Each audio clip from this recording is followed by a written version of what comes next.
Coming up, we'll talk more World of Outlaws late model full-timers, plus sprint car drivers who haven't committed yet, and 2 big open sprint car seats. We'll also take a look at the Tulsa Shootout entry list and Kyle Larson's 2024 late model plans. Let's go.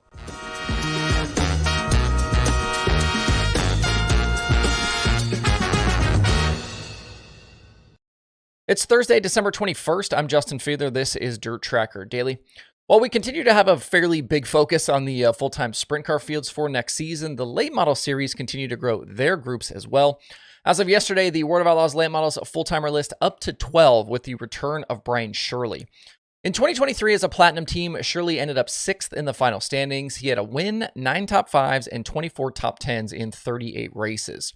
From Brandon Shepard in 3rd to Tanner English in 9th, that group of 7 drivers was locked in a really tight battle all season. Less than 200 points separated them at the end, and Shirley was right in the middle. Overall, in 98 late model starts, Shirley had 7 victories in 2023, including with the Summer Nationals, some local stuff, and an Eldora prelim win. Shirley has previously run the full Outlaw schedule 3 times in his career and has obviously had a ton of success elsewhere, like with the Hell Tour. For 2024, I think if they're going to take a step forward, it needs to be in that area of consistency. I know we talk about this a lot, but that's how you win these championships, consistency. They were fast a lot this past season, but a negative feature plus minus isn't a good sign. That means that once races are starting, they're backing up, and they need to convert some more of their good starts into good finishes. So as it stands today, the Outlaws are up to 12 with the addition of Shirley. He joins Bobby Pierce, Ryan Gustin, Todd Cooney, Nick Hoffman, Max McLaughlin, Tristan Chamberlain, Cody Overton, Dustin Sorensen, Cade Dillard, Dustin Walker, and Parker Martin on that list. Still a few weeks left to go before Volusia, so I'm sure more are coming. Some names we haven't heard plans for yet that were Outlaws in 2023 include Chris Madden, Brandon Shepard, Kyle Bronson, Dennis Erb Jr., and Tanner English. I have heard we could have a series decision, though, from B-Shep here very soon, so stay tuned for that one. In sprint car racing, no series announcements in the last day or two. It's actually been a little weirdly quiet. There are still a few teams whose plans we don't know yet. Tyler Courtney, Clausen Marshall 7BC, they've been rumored as a high-limit pickup kind of from this whole stretch as we've been learning about teams, but we still don't have anything official. And that one does surprise me a bit, especially since it seemed like Brad Sweet spilled the beans on them during that PRI interview he did. I've heard rumblings, too, about the Roth cars, and I would expect announcements soon on that front. It sounds like both will be full-time series members in 2024, with Buddy Kofoid and James McFadden returning to those seats and continued backing from Toyota with their 410 sprint car engine. I still think Anthony Macri will be a pick-and-choose guy, and I've been asked about Sam Hafertepe. I wouldn't put a series declaration past that team. They certainly have the capability to run a coast-to-coast schedule and a lot of races. We saw that last year. I just don't know that I see them choosing a series here recently. Sam's done that a few times before. Sometimes declares and then doesn't finish the season. So I don't really see that team doing that. I think they'll continue to be a pick-and-choose team. As for open sprint car rides, the two that really stand out to me at the moment are the Crouch Motorsports 11 and the Lane Racing car.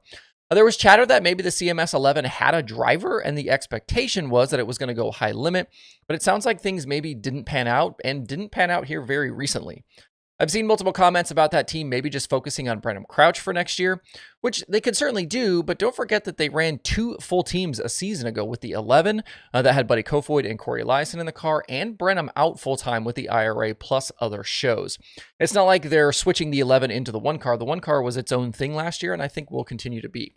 It does seem, though, like the options for a top-tier driver are becoming extremely more limited as the days and hours tick on here.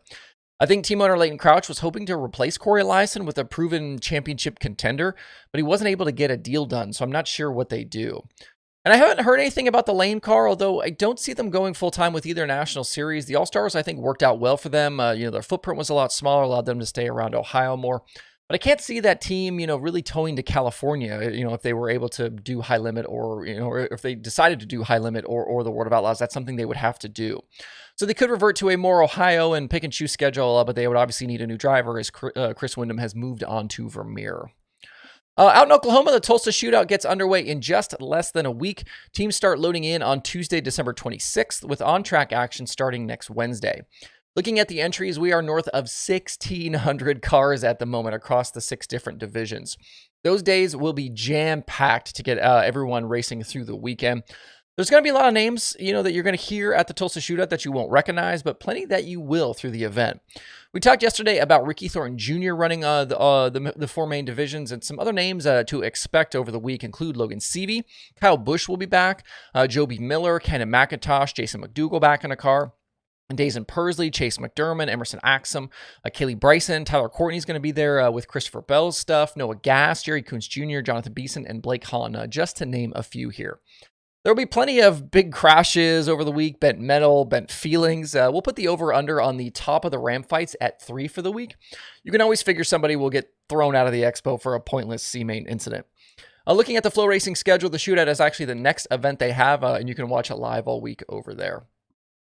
Speaking of Flow Racing, yesterday Derek Kessinger had an interview with Kyle Larson to talk dirt late model stuff, including Larson's upcoming appearance at the Wild West Shootout.